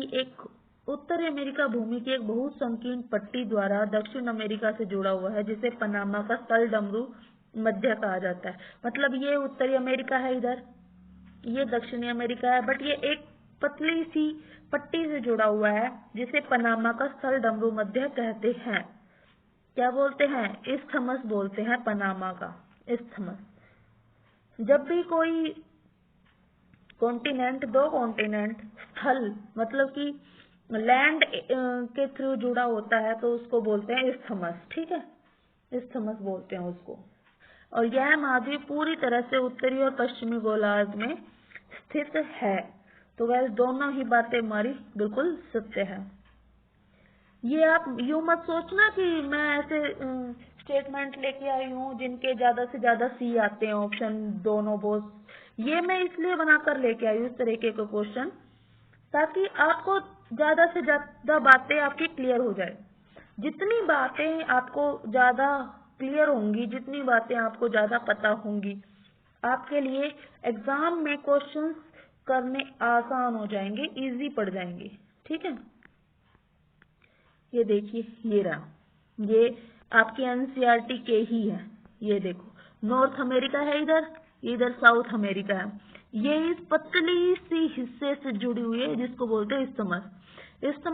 इस्थमस क्या होता है? A narrow strip of land joint to land masses, ठीक है। एंड जल संधि क्या होती है? स्ट्रेट क्या होती है? Straight is a narrow passage of water connecting two large water bodies like seas and oceans। देखिए इंडिया एंड श्रीलंका के बीच में एक स्ट्रेट है, जल संधि है, जिसको क्या बोलते हैं? पाक जल संधि बोलते हैं, पाक जल संधि। ये पाक पाकिस्तान नहीं है, पाक स्ट्रेट बोलते हैं इसको, ठीक है। आगे बढ़ते हैं 10th क्वेश्चन पर। कौन सा सही सुमेलित है? कौन सा सही सुमेलित है? विश्व की सबसे लंबी पर्वत श्रृंखला है एंडीज, एंड द्वीपीय महाद्वीप ऑस्ट्रेलिया है। तो गाइस इसका तो ये दोनों ही सही है, क्योंकि विश्व की सबसे लंबी पर्वत श्रृंखला क्या है? एंडीज है, जो कहाँ पे है? अटलांटिक महासागर में है। और जो ये ऑस्ट्रेलिया महाद्वीप है, ये द्वीपीय है, चारों ओर से पानी से घिरा हुआ है। तो इसका हमारा आंसर हो जाएगा 1 और 2 दोनों। 11th question. निम्नलिखित में से कौन सा, जैसे अंटार्कटिका में भारत के सक्रिय शोध संस्थान है? मतलब अंटार्कटिका जो हमारे अर्थ पर बिल्कुल इधर है, साउदर्न पार्ट में है, बिल्कुल बर्फ से बिल्कुल ढका हुआ है। वहां पे जीवित प्राणी का नामो निशान भी नहीं है। तो उसके लिए क्या बोलेंगे हम? देखिए क्या है उसका। इंडिया ने वहां पर काम करने के लिए एक्टिव रिसर्च इंस्टीट्यूट लगाया था अंटार्कटिका में। मैत्री, भारती या दक्षिणी गंगोत्री, क्या लगाया था? दक्षिणी गंगोत्री बंद कर दिया था उन्होंने। मैत्री और भारती ही अभी जो सक्रिय हैं, जो काम कर रहे हैं। तो 1 और 2 हमारा आंसर हो जाएगा। नीला ग्रह होने के बावजूद हम पानी की कमी का सामना कर रहे हैं। हाँ, ये बात बिल्कुल सही है। एंड पृथ्वी का 75% पानी महासागरों में पाया जाता है और मानव उपयोग के लिए बहुत नमकीन है। तो गाइस ये गलत है, 75 नहीं है, 97% पानी है जो महासागरों में है। तो इसका क्या हो जाएगा? A is true but B is wrong। B is wrong क्योंकि 75% नहीं है, कितना है? 97 है। ये आपके एनसीईआरटी में भी दिया हुआ है कि 97% पानी है जो महासागरों में है, जो ओशन में है, उसमें सैलिनाइन है, मतलब कि उसमें नमक है। आगे देखते हैं, कौन सा कथन असत्य है? गलत बताना। महासागरीय जल सदैव गतिशील रहता है। ठीक है, सही है बात। ज्वार भाटा तरंगे महासागरीय धाराएं इस गतिशीलता को बनाए रखते हैं। सही है बिल्कुल। प्रशांत महासागर सबसे बड़ा महासागर है और यह आधी पृथ्वी को पर फैला हुआ है। ये बात बिल्कुल गलत है क्योंकि यह आधी पर नहीं, कितनी पर है? 1/3 पर है, 1/3 पर। आगे देखते हैं, पृथ्वी का सबसे गहरा भाग मैरियाना गर्त है जो प्रशांत महासागर में है। ये भी बिल्कुल सही है। तो इससे पता चल गया आपको सबसे गहरा पार्ट क्या है? मैरियाना गर्त है जो कहाँ पे है? प्रशांत महासागर में। तो हमारा आंसर क्या हो जाएगा? 3rd, क्योंकि 3rd ही गलत है और हमें क्या बताना था? हमें क्या बताना था गाइस? गलत ही बताना था। निम्नलिखित में से किस महासागर की आकृति एस आकार की है? एस कौन से की है गाइस? एस है गाइस अटलांटिक ओशन की, अटलांटिक ओशन की है। निम्नलिखित कथनों पर विचार करें। अटलांटिक महासागर वाणिज्य की दृष्टि से सबसे व्यस्त है। हाँ, जैसे हमारा ये NH44 था, वो जो पहले था, तो 48 हो गया। ये सबसे बिजिएस्ट रूट है ना, रोड जो ये दिल्ली से जयपुर की तरफ जाता है, ये वाला। तो ऐसे ही अटलांटिक महासागर भी सबसे व्यस्त महासागर है। अटलांटिक महासागर की तट रेखा अत्यधिक दांतेदार और अनियमित है। हाँ गाइस, ये भी बिल्कुल सही है क्योंकि वहां पे फिर पोर्ट बन जाते हैं। ये कटा सा क्षेत्र है। तो हमारा A and B both true and B is the correct explanation of A। क्यों? क्योंकि देखो, क्योंकि लगा के देखो, ये दोनों बातें तो सही है। क्योंकि लगा कर देखो, अटलांटिक महासागर वाणिज्य की दृष्टि से सबसे व्यस्त महासागर है क्योंकि इसकी तटरेखा अत्यधिक दांतेदार और अनियमित है। दांतेदार है, जगह जगह से कटा पटा है, इसलिए यहाँ पर पोर्ट बनाना आसान है, इसीलिए यहाँ ये सबसे व्यस्त महासागर है, तो इसीलिए ये सही है। ठीक है, तो गाइस अब थोड़ा टाइम दो।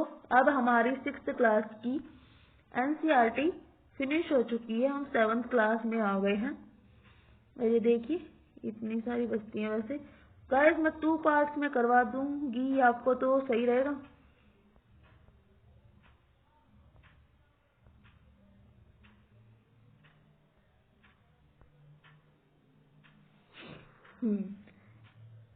कथनों पर विचार कीजिए। एनवायरमेंट शब्द की उत्पत्ति कहाँ? फ्रेंच शब्द से एनवायरोनेर से हुई है, जिसका अर्थ है पड़ोस। जिसका अर्थ क्या है? पड़ोस है। एंड प्राकृतिक पर्यावरण में पृथ्वी पर पाए जाने वाले जीवीय और अजीवीय दोनों परिस्थितियां सम्मिलित हैं। तो गाइस ये हमारा आंसर हो जाएगा इसका सी हो जाएगा इसका हमारा आंसर। देखिए कैसे हो जाएगा। जीवीय में तो जीवीय प्राणियों का संसार, पादप, जीव जंतु, ठीक है। तो जिसमें क्या क्या आते हैं? पर्यावरण के घटक है ये हमारे। मानव निर्मित में तो पार्क, इमारत, पुल, सड़क, ये सब आते हैं। और प्राकृतिक में आते हैं जल मंडल, वायुमंडल, सजीव मंडल, ये सब आते हैं। ठीक है।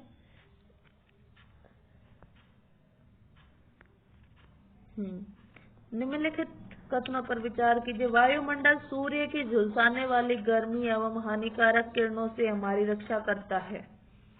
पृथ्वी का गुरुत्वाकर्षण बल अपने चारों ओर के वायुमंडल को थामे रखता है।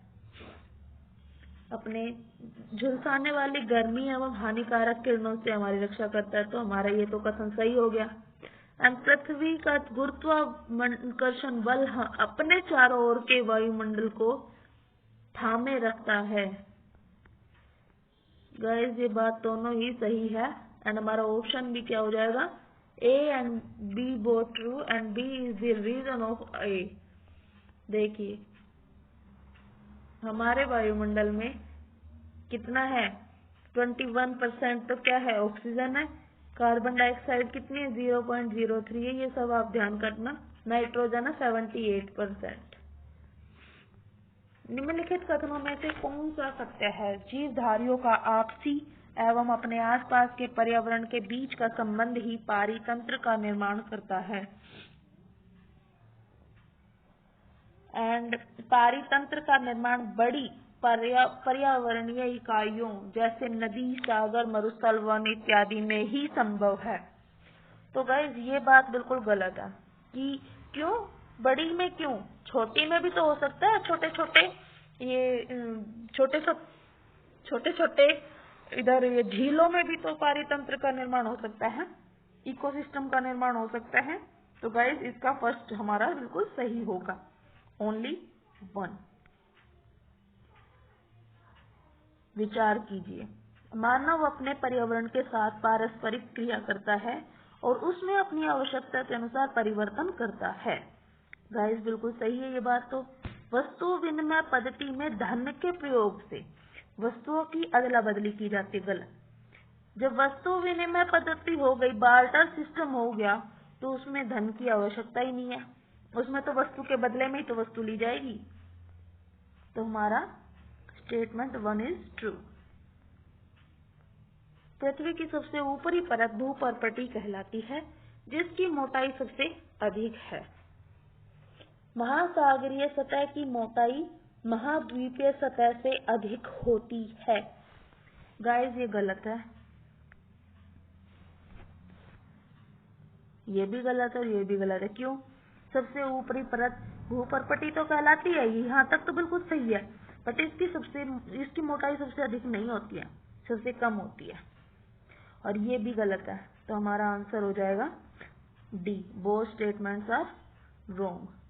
देखिए पृथ्वी की सतह की सबसे ऊपरी परत को पर्पटी कहते हैं। यह सबसे पतली परत होती है। यह महाद्वीपीय सहती में 35 किलोमीटर एवं समुद्री सतह में केवल 5 किलोमीटर तक होती है। देखिए ये होता है महाद्वीप, इधर ये हो गया ना महाद्वीप, इसमें तो इसकी नीचाई हो गई ज्यादा 35 किलोमीटर, और ये है ये महासागर, तो इसमें इसकी नीचाई हो गई कम 5 किलोमीटर। ठीक है, इसमें इसकी सतह कम है, इधर से नीचे तक जा रहा है। आगे देखो इसमें सियाल है, सी से सिलिका और एल से एल्यूमिनिया। ठीक है, ये आएंगे अभी आगे तब बताऊंगी। सबसे आंतरिक परत चलो मैं बता देती हूँ। ये जो है सबसे ऊपरी परत, फिर ये सिलिका और एल्यूमिनियम से बनी है, और इधर है बीच का पार्ट होता है पर्पटी, मुख्यतः सिलिका एंड मैग्नीशियम की बनी होती है, जिसे हम सीमे कहते हैं, सिलिका एंड मैग्नीशियम। ठीक, और सबसे अंदर का पार्ट क्या होता है, नीफे होता है। सबसे अंदर का पार्ट नीफे होता है। ठीक है, नीफे मतलब कि नीफे निकिल एंड फेरस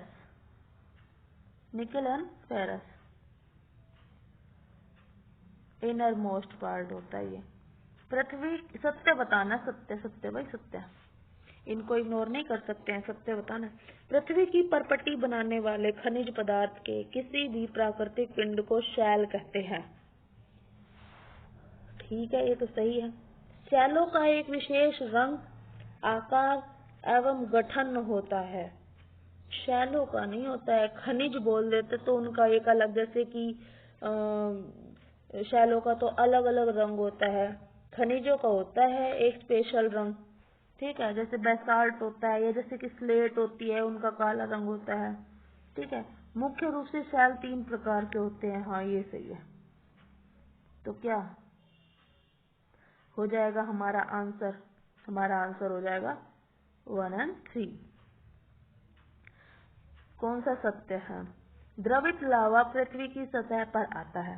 ठीक है, और यह तेजी से ठंडा होकर ठोस बन जाता है और परपटी पर इस प्रकार से बने शैल को बहिर्भेदी एक्सट्रूसिव इग्नस रॉक बोलते हैं। ठीक है, तो ये बातें बिल्कुल सही है। जब भी लावा ना अंदर से बाहर आके ठंडा हो जाता है तो उसको बोलते हैं बहिर्भेदी आग्नेय शैल, एक्सट्रूसिव इग्नियस रॉक्स। और अगर वो सॉलिड कहाँ आ जाता है, द्रवित लावा कहाँ आ जाता है, जमीन के अंदर ही ठंडा होके बैठ जाता है और वहां पे अलग अलग शैल बना देता है, तो वो क्या होता है? इंस्ट्रूसिव इग्नियस रॉक होती है। ठीक है, इंस्ट्रूसिव क्या होगी? इंस्ट्रूसिव। ये देखो, द्रवित लावा पृथ्वी की सतह पर आता है, तेजी से ठंडा होकर ठोस बन जाता है, बहिर्भेदी आग्नेय शैल कहलाता है। ये इम्पोर्टेंट है, महीन दाने होते हैं इनके जो बाहर आके जमते हैं, जैसे कि बेसाल्ट। दक्कन का जो पठार है वो बेसाल्ट शैल से बना है, और जो अंदर गहराई में ठंडा हो जाता है वो अंतर्भेदी आग्नेय शैल कहलाता है, इंस्ट्रूसिव इग्नियस रॉक कहलाता है। और इनके दाने कैसे होते हैं? बड़े। और इसका एग्जाम्पल है ग्रेनाइट। ग्रेनाइट। आकस्मिक बल पर निम्नलिखित में से कौन सी घटना आकस्मिक बल का परिणाम नहीं है? गाइस, ये 7th क्लास की एनसीईआरटी चली हुई है। फर्स्ट 2 चैप्टर्स मैं इसमें करवा रही हूँ इस पीडीएफ में। आकस्मिक बल जो अचानक से फोर्स लगता है उसका परिणाम नहीं है। ठीक है, उसका परिणाम नहीं है। भूस्खलन, भूकंप, ज्वालामुखी उद्गार और पर्वत निर्माण, तो ये तो सबको पता होगा, पर्वत का निर्माण एकदम से नहीं होता है। देखो, ज्वालामुखी के बारे में सुन लो। भूपर्पटी पर खुला एक ऐसा छिद्र, ये छिद्र, ये इधर, जिससे पिघले हुए पदार्थ निकलते हैं, यह पृथ्वी के अंतर्जनित बल का परिणाम है। अंतर्जनित, ये अंदर से बल लगता है।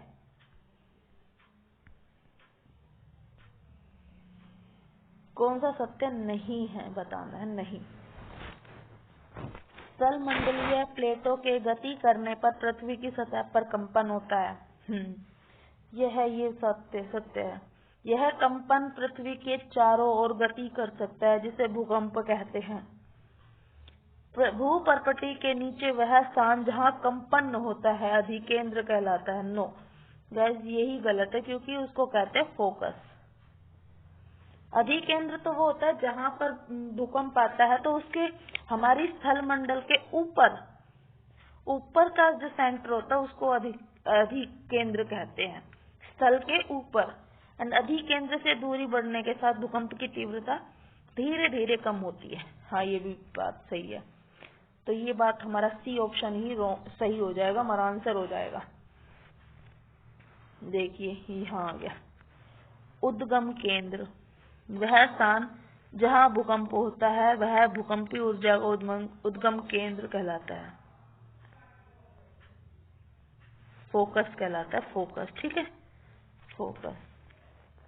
कौन सा सत्य है? भूकंप की तीव्रता रिएक्टर स्केल पर मापी जाती है। भूकंप की जो तीव्रता है वो किस पर मापी जाती है? रिएक्टर स्केल पर मापी जाती है। सही है। भूकंप का मापन एक ऐसा यंत्र से किया जाता है जिसे सिस्मोग्राफ कहते हैं। सिस्मोग्राफ। हाँ, तो गाइस ये सही है हमारा। फर्स्ट एंड 2 सी वाला ऑप्शन हमारा बिल्कुल सही है। देखिए, भूकंप का मापन भूकंप लेखी से करते हैं, सिस्मोग्राफ से करते हैं, ठीक है।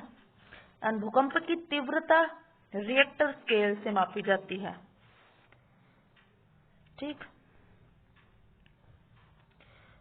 निम्न में से कौन सी तरंग भूकंप की तरंगों से संबंधित नहीं है? आपने सुना होगा P wave, S wave, L wave, तो ये तो है, बट एम वेव थोड़ी होती है, तो हमारा आंसर बी हो जाएगा। देखिए अब जो सरफेस वेव होती है वो कौन कौन सी होती है? एक तो एल होती है और एक आर होती है, सरफेस लेवल पे होती है जो एल।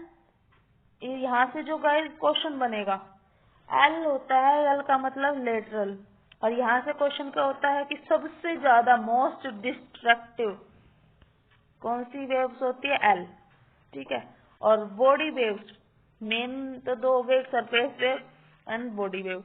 ये देखो ये भी टू टाइप्स की होती है, P waves and S wave. P waves क्या होती है? It can pass through solid, liquid and gases. And S से क्या होती है? एस वेव्स, अरे क्या था, S waves can not propagate liquid and gas, ठीक है। तो ये लिक्विड और गैस से नहीं गुजर सकती है, ये होता है। और पी के लिए ही स्पेशली ये है कि सॉलिड, लिक्विड और गैस से निकलती है। अच्छा, हमारे ये क्वेश्चन गाइस हो गए हैं खत्म। आगे बढ़ते हैं हम अपनी अगली पीडीएफ पर। इसी के ही आगे मैं क्वेश्चंस बनाकर लेकर आई हूँ। ये हमारे यहाँ guys first, second, third, fourth, तो हमारा ये थर्ड एंड फोर्थ चैप्टर शुरू हो गया। एक नदी पहाड़ से उतरकर सागर तक की यात्रा कौन सी आकृतियां क्रमश बनाएगी? मतलब कि पहाड़ से वो उतरती है ऊपर से, जैसे ये पहाड़ हो गया, यहाँ से वो उतरती है, तो कौन कौन सी आकृतियां बनाती है? कौन कौन सी वो आकृतियां बनाती है, उनका सीक्वेंस बताना हमें कि वो क्या क्या बनाते हैं। तो सबसे पहले तो जैसे कि वो पहाड़ से उतरती है तो झरना बनाएगी, झरना मतलब कि जलप्रपात बनाएगी, सबसे पहले नंबर 1 पे ये आ जाएगा। उसके बाद में वो ऐसे एक सीक्वेंस में ऐसे बहेगी, ऐसे ऐसे बहती है, फिर वो अपना स्थान बदल लेती है, तो वो स्थान बदल लेती तो उसका एक पार्ट यहाँ पे हट जाता है, तो वो गोखुर झील बन जाती है। तो जो ये ऐसे अपनी सीक्वेंस में बह रही है उनको क्या बोलते हैं? मेंडर्स बोलते हैं।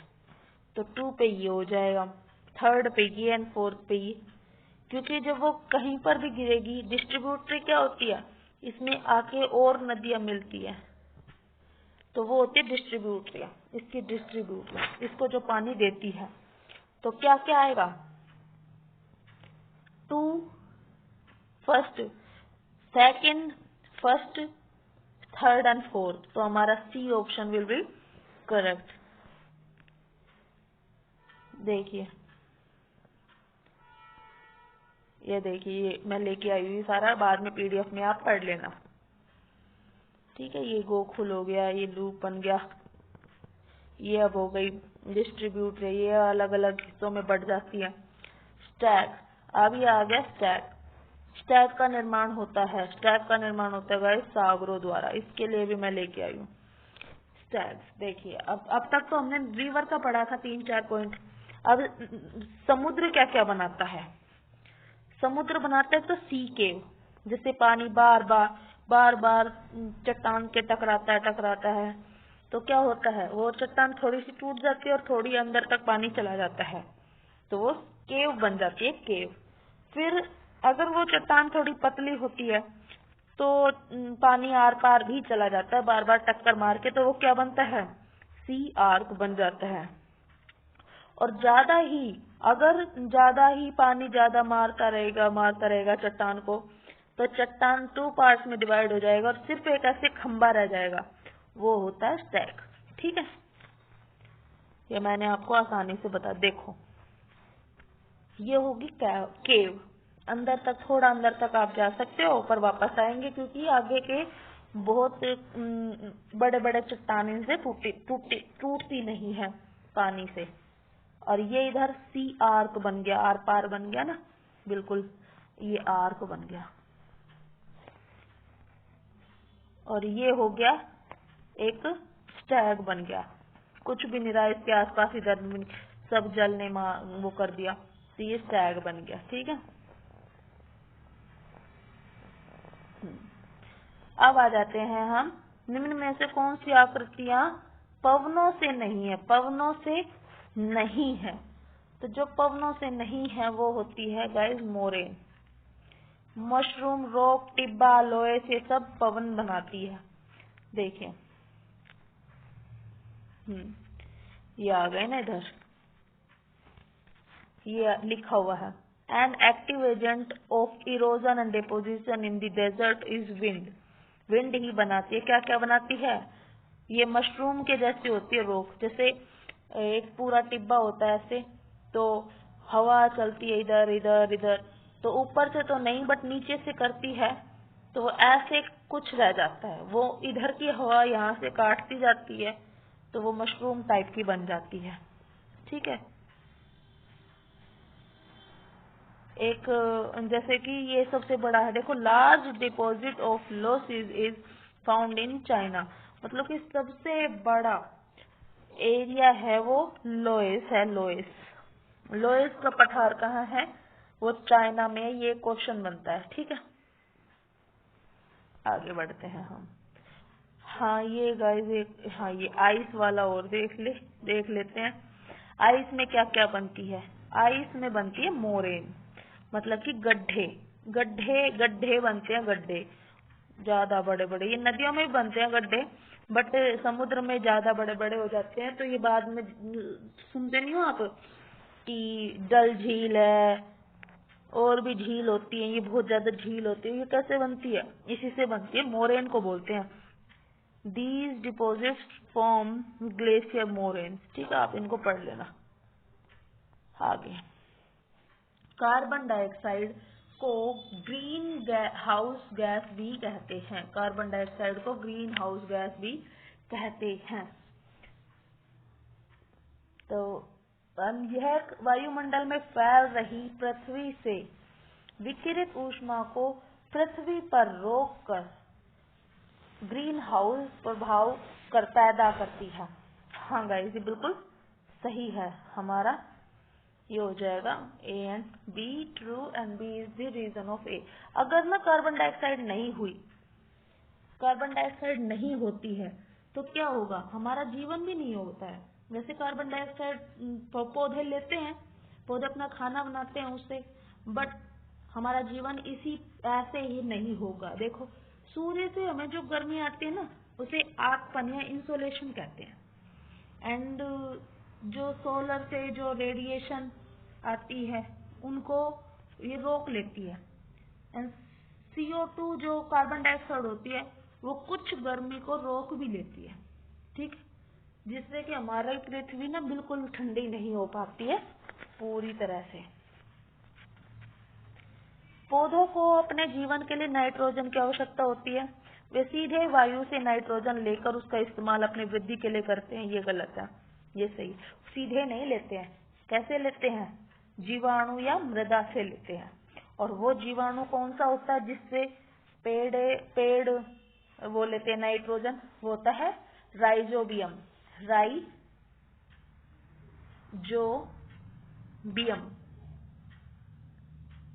राइजोबियम। ठीक है, तो ओनली 1 इज ट्रू। सौरमंडल के विषय की में निम्नलिखित में से कौन सा सत्य है? इसकी औसत ऊंचाई 13 किलोमीटर है। सौरमंडल की, ट्रोपोस्फियर की। ठीक है, औसत ऊंचाई 13 किलोमीटर है। मौसम की लगभग सभी घटना इसी परत के अंदर होती है। हाँ, यहाँ की परिस्थितियां हवाई जहाज उड़ाने के लिए आदर्श होती है? नहीं, ये गलत बात है, बिल्कुल गलत बात। तो हमारा आंसर हो जाएगा 1 और 2। ठीक है, क्योंकि सौरमंडल में हवाई जहाज वगैरह नहीं उड़ती है, वो तो समताप ट्रोपोस्फियर है। ये तो वो तो समताप मंडल में उड़ती है। देखो, ये मैं आपके लिए लेकर भी आई हूँ। सबसे पहले ट्रोपोस्फियर, जहाँ पे माउंट एवरेस्ट वगैरह है। ठीक है, 10 किलोमीटर लिखा हुआ बट 13 किलोमीटर भी हो सकता है। उसके बाद आ गया ट्रोपोपोज हो गया। इसमें होता है एरोप्लेन उड़ते हैं इसमें, इसमें मौसम संबंधी नहीं होते हैं। उसके बाद आ गया स्ट्रेटोपोज मतलब कि स्ट्रेटोस्फेयर, ठीक है।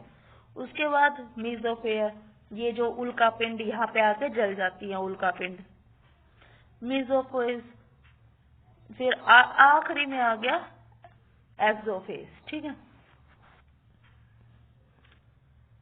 देखिए, आगपन एक महत्वपूर्ण कारक है जो तापमान के वितरण को प्रभावित करता है। मैंने अभी आपको क्या बताया था पीछे अभी एक क्वेश्चन में कि insolation is an important factor which affect the distribution of temperature. बात बिल्कुल सही है ना। सूर्य से आने वाली वह ऊर्जा जिसे पृथ्वी रोक लेती है आगपन कहलाती है। एंड आगपन सूर्य ताप की मात्रा भूमध्य रेखा से ध्रुवों की ओर घटती है। ये बात भी बिल्कुल सही, क्योंकि सबसे ज्यादा सूर्य के ताप कहाँ मिलेगा, हमें भूमध्य रेखा पर मिलेगा। जब ध्रुवों पर सूर्य का ताप ही नहीं होगा तो वहां पर तो ये आगपन होगा ही नहीं, घटेगी ही सूर्य की मात्रा, सूर्य की, क्योंकि वहां पर तो सूर्य की रोशनी जाती ही नहीं है। तो हमारा आंसर हो जाएगा इसका 1, 2 एंड 3। इसका गाइस इसका ऑप्शन कट गया मेरे से। जब मैंने पीडीएफ बनाई थी तब तो था, पर पीडीएफ बनाते बनाते ही कट जाता है। वात दिग्दर्शी इस्तेमाल किया जाता है, इस्तेमाल वात विंड वेन किस में इस्तेमाल किया जाता है? पवन की गति मापने में, पवन की दिशा दर्शाने में। किस लिए होता है इसका यूज, वो देखते हैं गाइस। इसका यूज होता है to measure wind speed, to indicate wind direction. तो गाइस होगा इसका ओनली 2, क्योंकि विंड स्पीड मापने के लिए तो अभी बताती हूँ आपको। विंड स्पीड ही देखिए 4 याद रखने पड़ेंगे। थर्मामीटर तो आपको पता होगा टेम्परेचर के लिए। गाइस मुझे पता है ये साफ नहीं होगा, आपको साफ दिखाई नहीं दे रहा होगा, बट मैं जो बता रही हूँ उस पर फोकस कीजिए। बैरोमीटर से एटमॉस्फेरिक प्रेशर को मापा जाता है। एंड रेनफॉल को रेन गोज से मापा जाता है। Wind vane direction of the wind, आ गया इसका आंसर। डायरेक्शन ऑफ द विंड वात दिग्दर्शी, ठीक है, विंड वेन।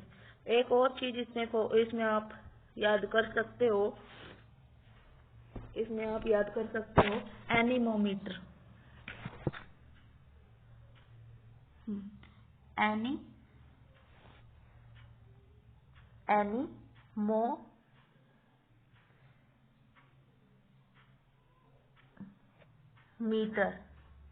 एनीमोमीटर होता है वायु की गति, वायु की गति मापता है, ठीक है। वायु की गति कौन मापता है? एनीमोमीटर, ठीक। आगे बढ़ते हैं हम। निम्नलिखित में से कौन सा कथन सत्य नहीं है? सत्य नहीं है। वायुमंडल में ऊपर की ओर जाने पर दाब तेजी से गिरता है। हाँ। समुद्र तल पर वायु दाब सर्वाधिक होता है और ऊंचाई पर जाने पर यह घटता है। हाँ गाइस ये भी सही है। वायु दाब का क्षैतिज वितरण किसी स्थान पर उपस्थित वायु के ताप द्वारा प्रभावित होता है। एंड ये भी सही है। वायु सदैव निम्न दाब क्षेत्र से उच्च दाब की ओर गमन करता है, ये गलत है। हमेशा ना उच्च मतलब कि हाई प्रेशर से जाता है लो प्रेशर की ओर, ठीक है। हाई प्रेशर से लो प्रेशर की ओर, तो हमारा आंसर यही हो जाएगा। इसमें लिखा भी हुआ है कि चांद पर जैसे कि वायु नहीं है, अतः यहाँ पे वायुदाब भी नहीं है। इसीलिए ना चांद पर जब भी अंतरिक्ष यात्री जाते हैं तो वो एक अंतरिक्ष पोशाक पहनते हैं। अगर वो यह पोशाक नहीं पहनेंगे तो यात्रियों के शरीर द्वारा विपरीत बल लगने के कारण उनकी शिराएं फट जाएंगी और रक्त स्राव हो सकता है उनको। ये सही बताना है। व्यापारिक पवने स्थायी पवने होती है, लू स्थानीय पवने होती है, एंड मानसून मौसमी पवने होती है। हाँ ये तो है। ये तीनों ही बातें बिल्कुल सही है। ये लेके आई ये देखिए व्यापारिक पवने और ये सारी पवने हैं यहाँ पर। Local winds, these blow only during a particular period of the day और year in a small area, ठीक है, जैसे कि लैंड और सी ब्रिज। एंड सीजनल, मौसमी, these winds change their direction in different season, जैसे कि मॉनसून इन इंडिया, ये अलग अलग सीजन्स में अपने डायरेक्शन चेंज करती रहती है। Permanent wind, the trade winds, westerlies, easterlies are the permanent winds, these blow constantly throughout the year in a particular direction, ये एक पर्टिकुलर डायरेक्शन में चलती रहती है। एंड गाइस ये हमारा लास्ट क्वेश्चन है, निम्न में से कौन सा कथन सत्य है? तापमान को मापने की मानक इकाई डिग्री सेल्सियस में होती है एंड इसका आविष्कार एंडर्स सेल्सियस ने किया था। गाइस ये दोनों ही बातें बिल्कुल सही है हमारी, तो हमारा आंसर हो जाएगा 1 और 2। तो गाइस ये थी आज की क्लास। आगे की क्लास जैसे कि 7th के कुछ चैप्टर्स रहते हैं मुझे पता है, एंड 8th पूरी ही रहती है, मैं वो क्लास आपके लिए कल लेके आऊंगी। एक क्लास में इतनी पॉसिबल नहीं है, तो मैं कल एक और मैराथन लेकर आऊंगी ज्योग्राफी की। आफ्टर दैन मैं वेडनेसडे को आपके लिए पॉलिटी की पूरी मैराथन लेकर आऊंगी, ठीक है। गाइस प्लीज प्लीज शेयर करना एंड सब्सक्राइब करना। Bye bye.